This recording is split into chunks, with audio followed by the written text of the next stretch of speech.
네, 여러분 반갑습니다. 기독교에 묻는다 베스트 10 9번째 질문 시간이 됐습니다. 오늘 질문은요, 개인적으로 제가 참 많이 접했던 내용입니다. 교회는 꼭 나가야 되는 것인가? 이렇게 묻는 분들에게는 한 가지 공통점이 있었어요. 복음을 전하면 듣기도 하고 묻기도 하고, 또 한때는 교회에서 이런저런 활동도 했던 분들이 대다수였습니다. 어쩌면 오늘 질문은요, 정말 교회를 나가는 문제를 놓고 묻는다기보다 교회에 하고 싶은 말이 있는 건 아닌지 여러 가지 생각을 하게 합니다. 일단은 질문에 원론적인 답변 먼저 드리고 계속 이어가도록 하겠습니다. 자, 교회에 꼭 나가야 되는 것이냐? 두 가지로 대답할 수 있겠지요. 만약 이 질문이 유익한 믿음 생활을 놓고 하는 것이라면 당연히 그렇다라고 말씀드릴 수 있고요. 혹시 이 질문이 구원의 조건으로서 묻는 질문이라면 당연히 그렇다라고 말씀드릴 수 없습니다. 구원은 오직 믿음으로, 믿음 외에 어떤 조건도 있을 수 없으니까요. 하나님 믿는 사람 가운데 구원받기 위해서 교회 다니는 사람이 어디 있겠습니까? 구원을 받았기 때문에 그 은혜가 너무도 감사해서 그 감사하는 마음으로 하나님을 예배하는 거죠. 믿는 사람에게 있어서요, 한 자리에 모여 주님을 예배하는 것보다 아름다운 신앙적 표현은 없습니다.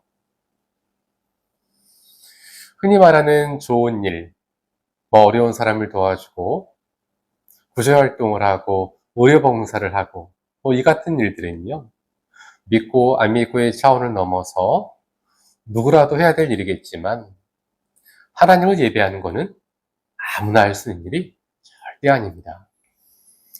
제가 질문 하나 드려볼까요?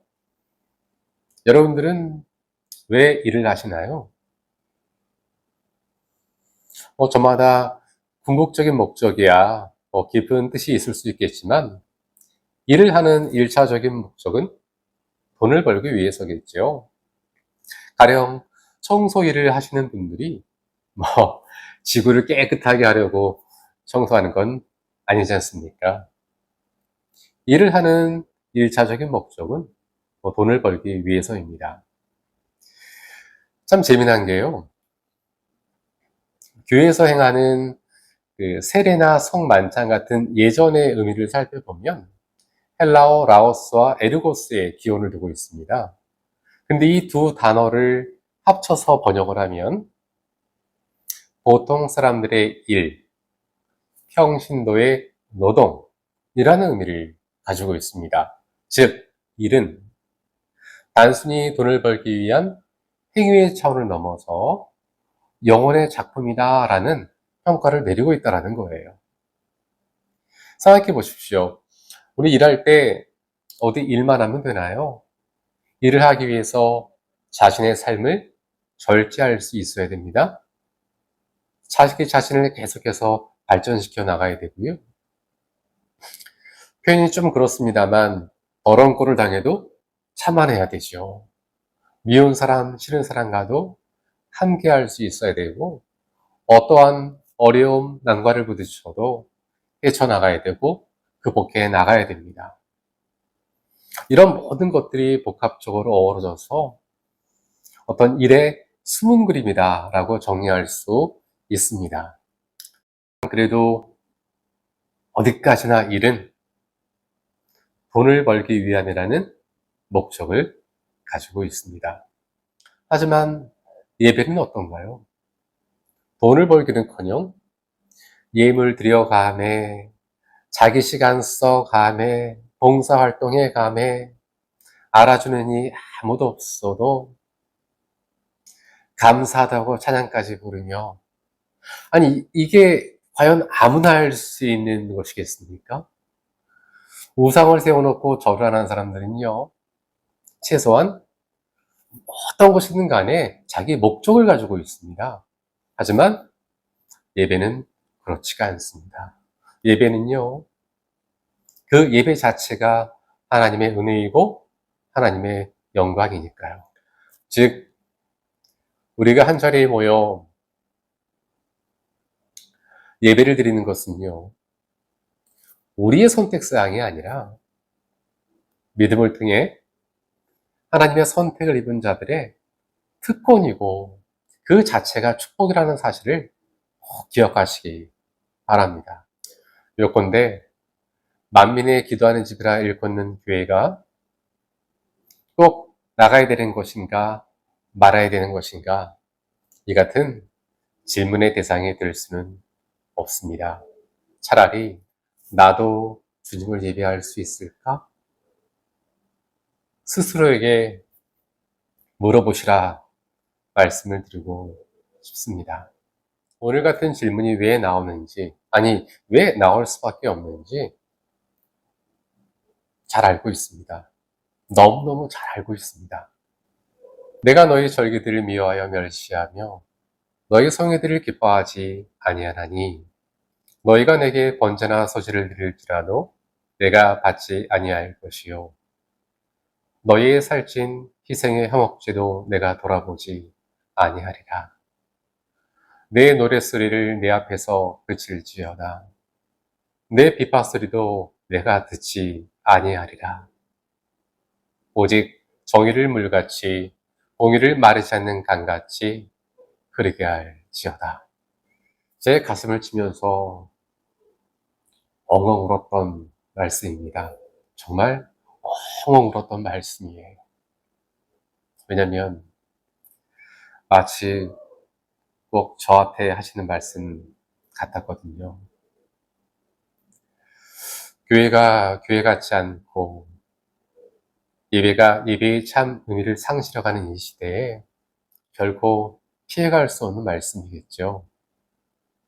남유다의 우시야 왕 그리고 북이스라엘의 여로보암 2세가 치리하던 한마디로 이스라엘 역사에서 가장 잘 먹고 잘 살던 그 시대에 사람들은 하나님 앞에 살찐 희생의 화목제는 드렸지만 그들의 신앙은 껍데기에 지나지 않았습니다. 하지만 말입니다, 여러분. 아모스의 이 말씀이 하나님 앞에 나오라는 말씀인가요? 나오지 말라는 말씀인가요? 우리의 양심은 여기에 대해서 대답할 수 있지 않습니까? 제가 성경 속의 인물 중에서요, 가장 아이러니하게 생각하는 인물이 하나 있습니다. 바로 솔로몬이에요. 여러분들은 솔로몬 하면 어떤 것들이 떠오르시나요? 성전 건축, 하나님을 감동케 했던 그의 기도, 지혜와 총명, 또 무엇이 있을까요? 잠언의 말씀. 일단 솔로몬 하면 정말 대단하구나 라는 그런 이미지가 제일 먼저 떠오르지 않을까 싶습니다. 성경은 그가 잠언 3천을 말하였고 노래가 1,005이었다고 기록하고 있습니다. 하지만 그의 인생의 결말은 어떠했지요? 솔로몬이 여호와의 눈앞에서 악을 행하여 그의 아버지 다윗이 여호와를 온전히 따름같이 따르지 아니하고 모압에 가증한 금오스를 위하여 예루살렘 앞산에 산당을 지었고 또 암몬 자손의 가증한 몰록을 위하여 그와 같이 하였으며 그가 또 그의 이방 여인들을 위하여 다 그와 같이 한지라. 그들이 자기의 신들에게 분향하며 제사하였더라. 솔로몬이 마음을 돌려 이스라엘의 하나님 여호와를 떠나므로 여호와께서 그에게 진노하시니라. 솔로몬의 악행은요, 일일이 열거하기도 버겁습니다. 우리가 성경 속의 잠언을 읽으면서 많은 은혜를 받고 감동을 받는 게 바로 이와 같은 악행의 주인공 솔로몬의 잠언이라는 것이 참 아이러니하지 않습니까? 오늘날 이스라엘 사람들에게 있어서요, 그들의 기억 속에 가장 부끄러운 왕이 얼핏 생각할 땐 북이스라엘의 아합이나 남유다의 아하스, 또는 가장 악명 높았던 므낫세, 또는 아몬 정도를 생각할 수 있지만 솔로몬이라고 합니다. 이스라엘 사람들은요, 솔로몬을 가장 부끄러운 왕으로 기억하고 있대요. 그렇다면 솔로몬을 통해서 기록한 이 잠언의 말씀은 이제 성경에서 지워야 하지 않을까요? 그런 잠언을 기록하고도 그의 인생이 그렇게 막을 내렸다면, 그렇게 지혜롭고 총명했던 왕이 지혜하고는 전혀 무관한 인생으로 마감을 했다면, 그의 지혜는 이제 성경에서 지우는 게 맞지 않을까라고 우리는 생각할 수 있습니다. 하지만 그건 천만의 만만의 말씀이죠. 어디 솔로몬의 잠언이 솔로몬이 기록했다고 해서 솔로몬의 잠언이겠습니까? 모든 성경은 하나님의 감동으로 이루어진 것이라 성경은 분명히 말씀하고 있습니다. 아무리 솔로몬이 어떠하게 인생을 종지부 찍었다 하더라도요, 그 말씀은 1.1획도 땅에 떨어지지 않습니다. 제가 왜 이와 같은 말씀을 언급하고 있냐면요, 교회 안에 이 모양 저 모양이 있고 그 모양 속에 저라는 사람도 포함되어 있지만요, 구원은 어떠한 온전한 사람이 있어서 어떤 위대한 사람 때문에 수천 년 이 역사 속에 그리스도의 이름이 증거되는 것이 아니고요, 구원은 오직 성령의 역사를 통해 이루어진다라는 이 불변의 진리의 말씀, 이거를 말씀드리고자 하는 겁니다. 물론 복음에서 벗어난 엉뚱한 얘기를 설교의 자리에서 하는 그런 교회가 있다면 그건 이제 또 별도의 문제가 되겠죠. 하지만 그렇지 않다면 교회의 이 모양 저 모양을 통해서 하나님을 예배하는 교회를, 더욱이 만민의 기도하는 집이라 일컫는 교회를 놓고 나가야 되는 것이냐 말아야 되는 것이냐, 이 같은 질문의 대상으로 삼지는 마십시오. 제가 드릴 말씀은 오직 하나밖에 없습니다. 천하 사람 중에 구원을 받을 만한 다른 이름을 우리에게 주신 일이 없습니다. 라는 말씀 말입니다. 주 예수를 믿으라. 그리하면 너와 내 집이 구원을 받으리라. 주 예수를 믿으십시오. 그리하면 구원을 받습니다. 제가 이번에 코로나에 걸려서요, 지금도 약기운 때문에 계속 입이 바삭바삭 마르고 있는데요, 얼마나 아팠는지 몰라요. 보통 아팠던 게 아닙니다. 막 머리가 다 막 터지는 것, 특히 이 뒷골이 막 터지는 것 같아서 너무너무 힘들었어요. 아무도 모르시겠지만, 당연히 모르시겠지만, 제가 제 인생의 마지막 영상까지 준비했었답니다. 가족에게 제가 그냥 죽을 것 같았어요. 이렇게 해서 내가 죽는구나. 하나님, 저 준비됐습니다. 라고까지 고백하면서 마지막 영상을 제가 준비했었습니다. 정말 죽을 것 같아서요. 여러분들 이런 경험 다 있지 않나요? 너무 아파서 하나님께 하나님 고쳐달라고 기도했는데 계속 아파.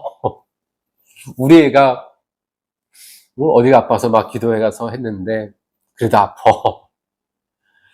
내가 이번에는 꼭 합격이 됐어야 되는데, 이 직장에는 꼭 들어가야 돼서 막 새벽 기도 나와서 쭉 주의하면서 기도했는데 떨어져, 항상. 혹시 그런 경험들 다 있지 않을까 싶습니다. 하지만 뭐 저 역시도 얼마나 하나님께 하나님 저 너무 아파요. 저 아프지 않게 해주세요. 저 고쳐주세요라고 얼마나 제가 기도했겠습니까? 근데 계속 아파. 너무너무 아파요. 그 아픔과 통증을 느끼면서 제가 하나님 너무 감사합니다.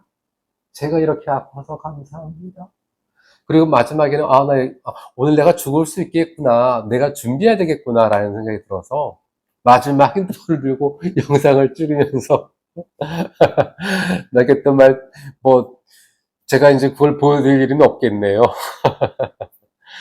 제가 그대로 갔으면 저희 집사람이 아마 이 방송에 보여드렸지 않을까 싶은데요. 제가 이렇게 살아있습니다. 언제나요. 우리는 우리의 바람을 하나님께 기도하지만 그 결과 앞에 항상 감사해야 되는 것은요. 언제나 하나님은 절대로 오시고 모르시니까요. 하나님은 완전하시고 하나님에겐 실수가 없으시고 하나님께는 티끌 하나도 오차가 있을 수 없으니까요. 저는 거기에 대해서 100% 1000% 신뢰합니다. 내가 할 일이 많은 것 같은데? 내가 해야 될 것도 해야 될 일도 많은 것 같은데? 아니라니까요. 구원의 역사는 오직 성령이 이루십니다. 제가 없어도요. 다른 사람 얼마든지 통해서 하나님은 역사할 수 있지요. 제가 만약 그 영상을 찍으면서 제 심정이 그랬습니다. 제가 만약 지금 이 순간 죽는다면 이것이 바로 하나님의 가장 절묘한 내 인생의 죽음의 타이밍이라는 거, 저는 거기에 대해서 조금도 흔들림 없는 믿음을 가지고 있더라고요. 그래서 여러분, 항상 우리가 오를 수밖에 없는 기도, 참일 수밖에 없는 기도, 그 기도는 주님 감사합니다. 이 기도라는 거. 우리의 영혼을 구원하시기 위해서 그 생명조차 조금도 아끼지 아니하신 예수 그리스도 주님만 바라보는 여러분 모두가 되시기를 간절히 소망합니다. 제가 좀 기가 빠져서 목소리에 힘도 없고 오늘은 목소리를 좀 작게 하려고 이번에 마이크를 여기다 꽂았어요. 오늘은 가까이다가.